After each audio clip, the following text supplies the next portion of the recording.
불러서도 없애겠다는 못을 박은 거예요. 강남에도 조정이 막 들어오기 시작하거든요. 거래량을 보시면 급감을 했으니까 부동산과 관계된 모든 세제가 전면적으로 개편될 가능성이 이번 정부에 좀 있다고 보입니다. 세금으로 집값 잡지 않겠다. 근데 부동산은 연착륙을 해야 된다라고 얘기했어요.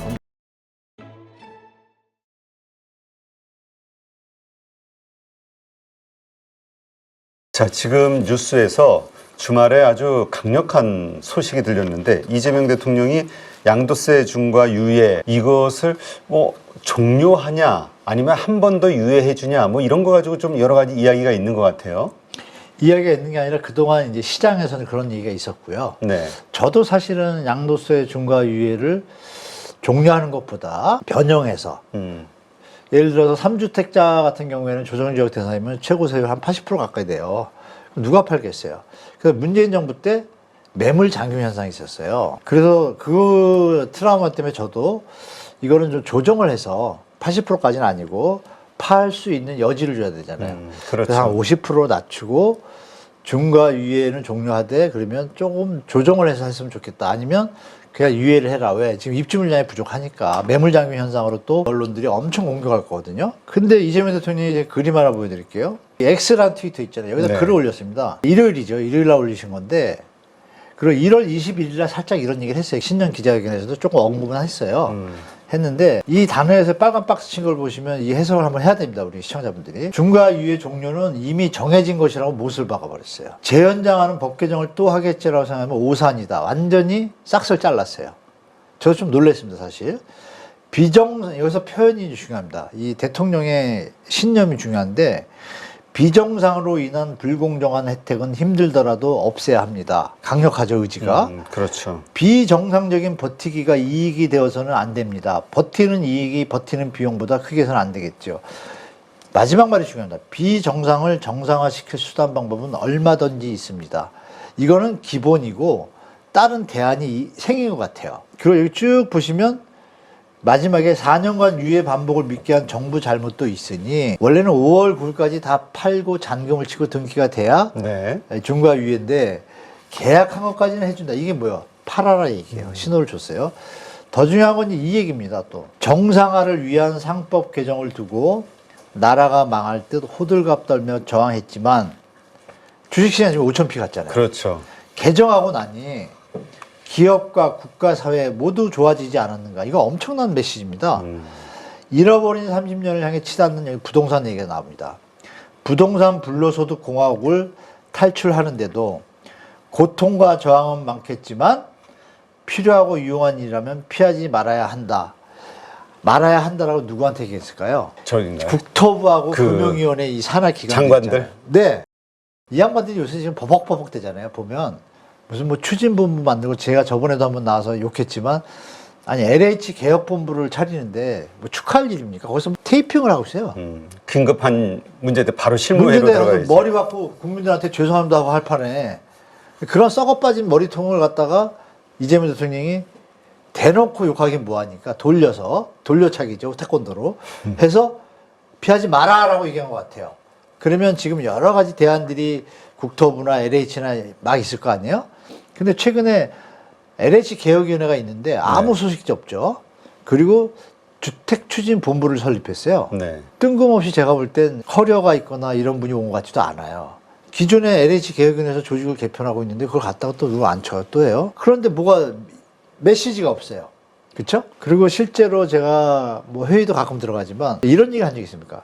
아니 한 달 동안 뭐 하셨어요? 라고 한 적 있습니다. 이 관계 실무자분들한테. 리더가 없는 거예요. 리더가 네. 확실하게 책임지고. 이 내용을 전문적으로 알고 쭉쭉쭉 리드해야 되는데 이게 없으니까 그런 걸 이제 이재명 대통령이 간파한 것 같아요. 제가 볼 때. 그러면서 어제만 3개의 트위터를 날렸어요.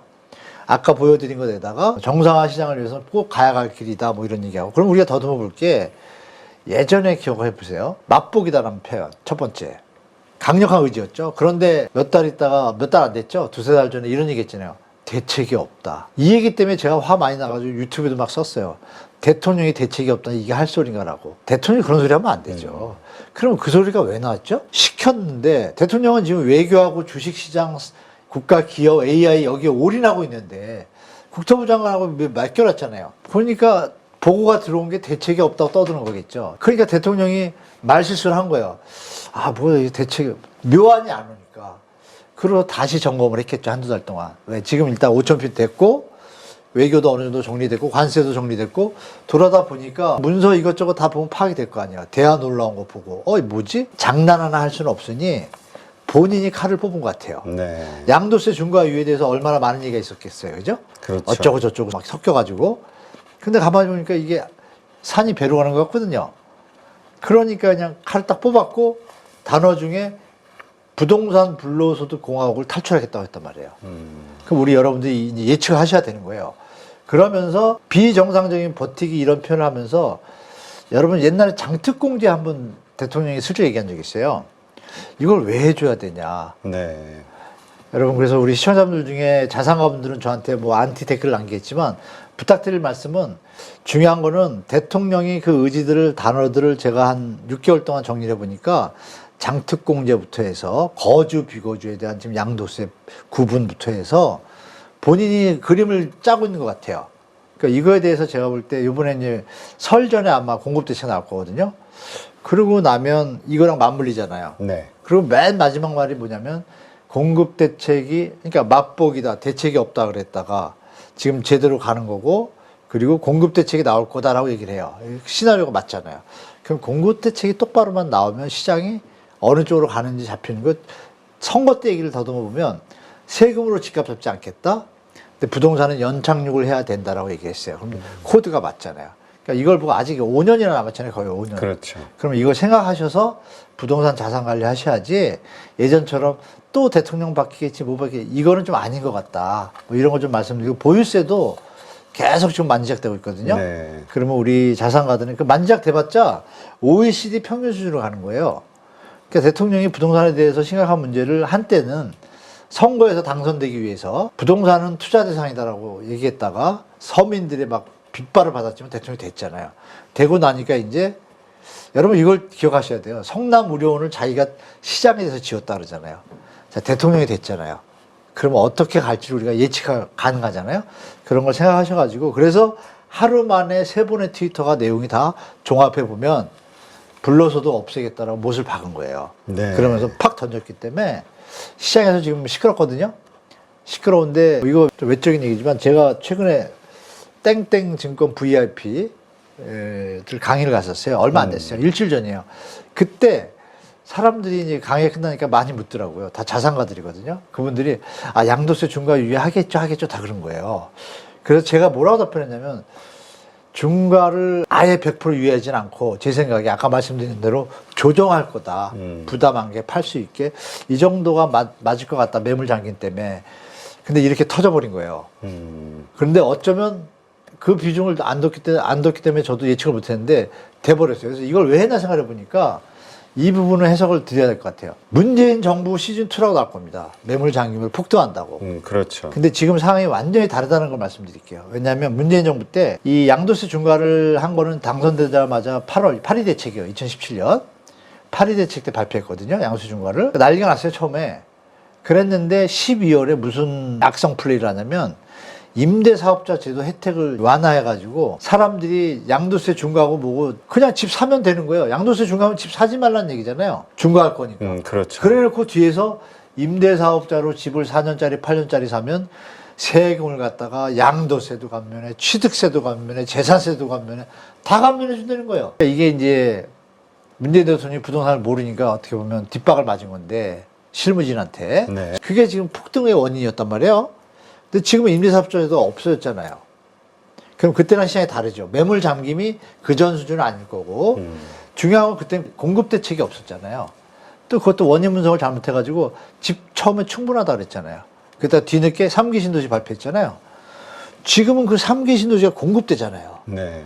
그러니까 요번에 매물 잠김은 문재인 시즌2하고 전혀 다르다. 이걸 우리 시청자분들이 잘 판단하시고 이런 세 팩트를 아 예전에 틀리구나. 예전에는 3가지가 문제가 있었지만 지금은 하나만 문제가 있고 2개가 반대 팩트를 가지고 있으니 시장이 다르게 움직일 수 있다는 것을 한번 고려하셔서 시장에 대처하시는 게 좋을 것 같습니다.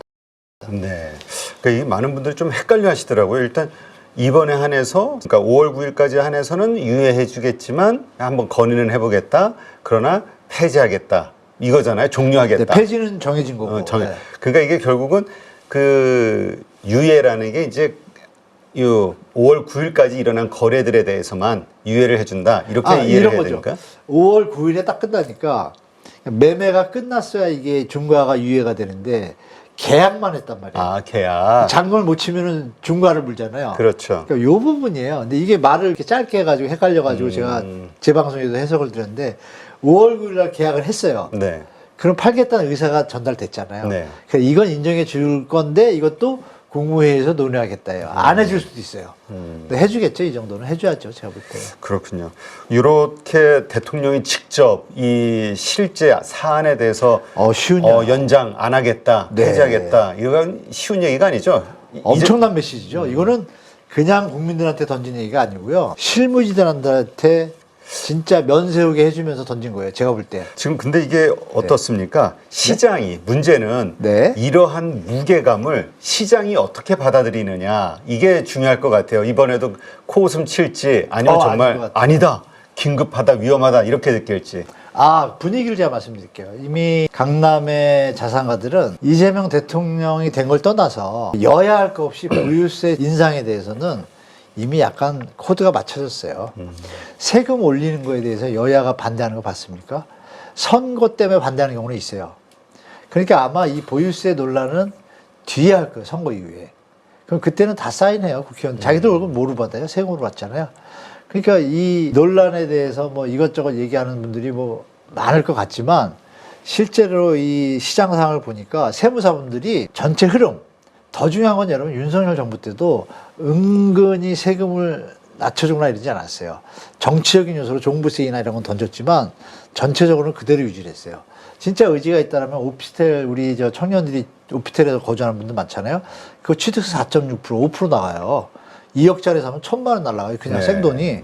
그거 1% 해줘야 되지 않아요? 그런 거 손 안 대요. 이 국가 이 관리 정치하는 친구들은. 그러니까 이런 부분에 대해서 어떤 트렌드가 있는데 문재인 정부부터 해서 이렇게 흐름이 있을 거 아니에요. 네. 세무사들이 하시는 말씀이에요, 저한테. 야, 이거는 갈 수밖에 없다. 앞으로 부동산에 대한 세금은 점점 부담이 될 수밖에, 정상적으로 갈 수밖에 없다라는 거 다 알고 있어요. 네. 왜? 거래량이 줄고 있잖아요. 인구는 늘었는데 거래량이 계속 줄어요. 그러면 세금이 줄잖아요. 그러면 세원을 마련하기 위해서 방법을 써야 되면 뭐예요? 보유세를 조금만 올려도 한 번에 거래는 100만이지만 1년에 보유세는 2,300만 가구예요. 네. 그럼 나누면 23배니까 뭐 거래세를 낮춰줘도 보유세 1%만 올려도 10배 효과가 있잖아요. 세원에. 그러면 안 올릴 정부가 있을까요? 이런 트렌드가 있기 때문에 실제로 자산가들조차도 야 이제 앞으로는 좀 부동산이 약간 이게 마지막 끝물이 아닌가. 그리고 또 인구 감소가 심각하다는 게 여러 데이터가 있어요. 이런 것들이 복합적이기 때문에 현재 시장에서도 더 이상 이거 그림 보시면 알 거예요. 자, 하나 보여드릴게요. 이게 저 강남 사고 거래입니다. 최근에 1월까지 제가 엊그제 뽑은 건데요. 보시면 물론 이거는 1월 25일이니까 아직 시간 남았죠. 근데 시간이 남았다 할지라도 보통 25일 정도면 차이가 많이 나네요. 한 달 더 계산해도 한 2배 나오거든요. 그럼 여기 2배면 한 요 정도밖에 안 돼요. 왜 안 사죠? 아니 입주 물량 부족하다며, 더 오른다며. 왜 안 사죠? 돈 많은 사람 많다며. 왜 안 사죠? 끝물인 걸 아는 거예요, 이제. 저는 그렇게 생각해요. 강남 분들이 보통 분들입니까? 그리고 갈아타기에서 넘어온 분들이 피 클 때가 이 토지거래화가 풀 때예요. 지방 자산가. 네. 이 열풍은 이제 전체 흐름에서 보면 어때요? 주식 많이 전문가시니까 아시잖아요. 이 흐름이 이러면 다시 올라가려면 여러 가지 팩트들이 맞춰져야 되는데 이게 조금 루즈하게 갈 소지가 많다고 보는 거죠. 많이 올랐으니까. 저는 이제 그렇게 보고 있어서 앞으로 시장 상황은 이 분위기로 좀 이어질 가능성이 있다라고 보고 있습니다. 네.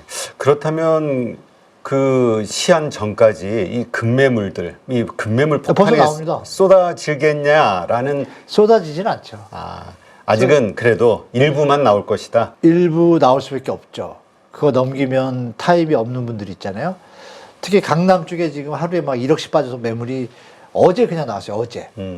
이 트위터에 올린 날 나왔어요. 그분들은 부동산 투자 전문가들이죠. 네. 이거 분위기 파악한 거예요. 바보겠습니까? 왜 하루 이틀 안 기다려보고 시장 전문가 반응 보고 해야 되는데 하루 만에 막 8천 이런 그거 뭐 투자 많이 해본 분들이에요. 금매로 그냥. 네, 그러면 그림 보이잖아요. 그럼 어느 바보가 이걸 쫓아가서 사겠어요? 그렇죠. 너무 많이 올랐는데, 그렇죠? 네. 그래서 제가 볼 땐 실제로 또 신고가 이런 거 쳐가지고 주간 통계가 상승으로 뜨지만 작년 11월부터 강남에도 조정이 막 들어오기 시작하거든요. 거래량을 보시면 급감을 했으니까 이거 참고하시면 좋을 것 같습니다. 네. 그렇다면 이 현상 때문에 오히려 똘똘한 집 한 채, 요 현상이 더 강화되는 거 아니냐라는 아니죠. 비판. 그것도 아닙니다. 왜냐하면 또 이재명 대통령이 대책이 없다라고 얘기할 때 제가 심하게 비판했습니다. 대통령이 할 소리냐 그게. 그 자리에 앉아가지고 월급도 많이 받잖아요. 근데 대통령이 요 대목에 대해서는 또 부동산 파악을 했더라고요. 장특, 여러분 여기서 중요한 말인데요. 거주, 비거주. 네. 비거주한 주택을 왜 세금을 혜택을 해주냐 이거예요. 그 투자용이잖아요. 그렇죠. 그러면 표현을 투자 투경에 왜 이런 혜택을 주냐고 아예 명시화해서 얘기를 했어요. 이게 뭐예요? 장특공제의 의미가 없거든요. 장특공제의 의미는 원래 자기가 거주용으로 열심히 살았어요. 일반 국민이 오랫동안 살고 부동산에 영향을 안 주고 이런 걸 감안해서 조금 오래 살았으니까 세금을 좀 줄여줄게 이건데 갑자기 전전 정부들에서 이걸 갖다가 보유만 해도 막 40% 50% 깎아주니 네. 투자 붐이 이런 거죠. 똘똘한 채로 가고 양도세 중과니까 또 똘똘한 채로 갔어요 문재인 때. 근데 이걸 다 파악을 한 거예요. 그래서 장특공제 문제가 있다고 지적을 했어요. 그래서 이 부분이 똘똘한 만약에 장특공제에 대해서 제가 볼 때는 더 강화된 안이 나오면 똘똘한 한 채를 보유하는 경향이 있잖아요. 살지는 않아도. 그렇죠. 이거는 없어진단 말이에요. 네. 그러면 제가 볼 때 예전 같은 그런 똘똘한 한 채 현상은 똘똘한 한 채라는 단어는 또 누가 만들었을까요? 벼락거지 이거 다 부동산 이해관계자들. 자들이 사람들 심리를 꼬드기려고 만든 겁니다. 근데 실제로 팩트도 있어요. 100%뭐 거짓말은 아니고 똘똘한 한 채가 세제 혜택이 많으니까 80%인데 그렇죠. 당연히 그걸 투자하죠. 그죠? 그러다 보니까 이제 강남이 더 상승한 건데 이걸 갖다 조정해 주면 제가 볼 때 이미 워딩이 나왔기 때문에 그것도 우리 시청자분들 중에서 자산가 분들은 좀 고려를 충분히 하셔야 될 것 같습니다. 그러니까 이제 그 세제 혜택은 무조건 내가 거주하는 사람들만 네, 그쪽으로 갈 것 같아요. 받을 수 있다. 맞아요. 누가 봐도 공정하잖아요, 사실. 근데 하긴 이렇게 화두를 다 끄집어내놓고 흐지부지 끝나면 또 대통령 체면이 또 아닌데, 말이 이거- 아니죠. 이 부분은 또 이미 저 용역을 줬어요. 아, 그래요? 네, 국토부하고 이쪽에서 다 용역을 줘가지고 제가 알기로는 올 한 3월, 4월이면 용역 보고서가 나오거든요.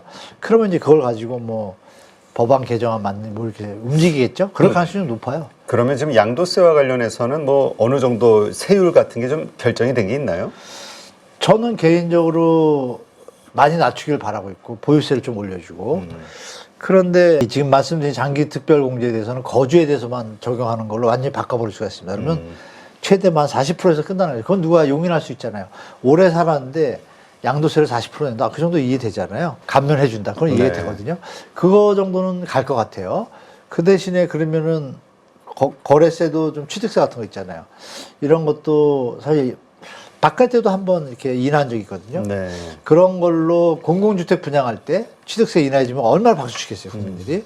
뭐 그런 시나리오가 나올 수도 있고 또 재산세는 종부세 있잖아요. 네. 그거를 이제 합해야되는 게 아닌가라는 그런 얘기도 좀 나와요. 그래서 그럼 재산세를 합하면은 지방세가 국세로 지방교 받은 세금이 없어지니까 그러면 이걸 통째로 또 저기 뭐죠? 국세로 바꾼다 이런 얘기도 있어요. 심지어 그러면 제가 볼 때 세금에 대해서 지금 여러 가지 부동산 측면에서 부동산과 관계된 모든 세제가 전면적으로 개편될 가능성이 이번 정부에 좀 있다고 보입니다. 제가 볼 때. 그렇군요. 하여튼 말씀하신 대로 대통령이 칼을 뽑았고 네. 이와 관련해서 이제 부동산에 엄청난 후폭풍이 몰아닥칠 수밖에 없는 지금 여러 가지 언급을 하셨지만 전방위로 그런 상황에 처해 있다. 우리가 이렇게 이해를 해야 되겠군요. 폭풍까지는 아니더라도 가랑비에 옷 젖는다고 대통령이 이렇게 하나씩 던지잖아요. 이런 것들이 이게 가랑비에 옷 젖는다라고 자산가들이나 투자자들이 느낄 거거든요. 근데 결국은 폭풍과 같은 효과가 나오겠죠. 네.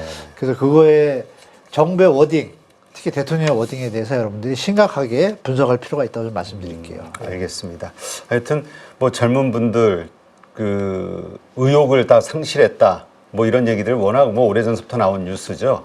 그 결혼 안 하는 이유 중에서도 예, 그게 예. 있고 자녀 안 낳는 나이 이유도 그게 있고. 네네, 맞죠. 하여튼 이 부동산 가격이 합리적으로 안정화가 돼야 되는데 이번 기회에 이 어떤 단초가 될지 네, 한번 지켜봐야 될 것 같습니다.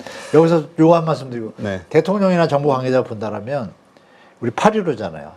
뭐 해방의 기념의 어떤 날짜를 8.15 모니터에서 이제 쓰고 계신데 분양가가 지금 저 32평 짓는데 한 4억에서 4억 5천 들어요. 네. 그럼 땅값 다 해서 그린벨트 이런 쪽들은 5억 6억이면 분양이 돼요. 32평에. 그러면 시세의 반값이거든요. 이것만 정부에서 그 서리풀지구, 이 얘기 좀 서비스로 마무리하고 가겠습니다. 서리풀지구 소식 없이 12월 2일 날이요, 작년에 이 빨리 한다고 나왔습니다. 강남인데 뭐 아시는 분 아시잖아요. 자리 좋잖아요. 빨리빨리 해가지고 법이 개정이 됐어요. 네. 개정이 된 게 뭐냐면 지구 지정 전에는 보상을 할 수가 없어요. 협의를. 근데 할 수 있게 개정이 돼가지고 빨리빨리 해가지고 2027년이나 8년 분양 목표고요. 2031년 입주 목표예요. 근데 얘가 반값이에요. 반값 수준이에요. 50%, 60%. 그래요? 강남시가 34억이잖아요. 제가 말씀드린 건축비가 얼마나 그랬어요? 4억 5억이에요. 잘 지어 6억이에요. 그럼 거기 땅값 뻔하잖아요. 그린벨트인데. 그러면 분양가는 정말 싸겠죠. 그러면 그게 2만 세대예요. 그러니까 이런 거 여러분 생각하셔가지고 청년들한테 희망을 줄 수 있는 거를 정부가 여기서 분양가 얘기를 안 해요. 네. 다시 한번 말하면 정부 쓸데없는 잔머리 쓰지 말고 분양가 확실하게 국민들한테 해주면 국민들이 화답할 거다. 좀 말씀드리겠습니다. 예. 네, 알겠습니다. 네, 이제까지 한문도 교수님 함께 했습니다. 좋은 인사이트 고맙습니다. 예, 감사합니다.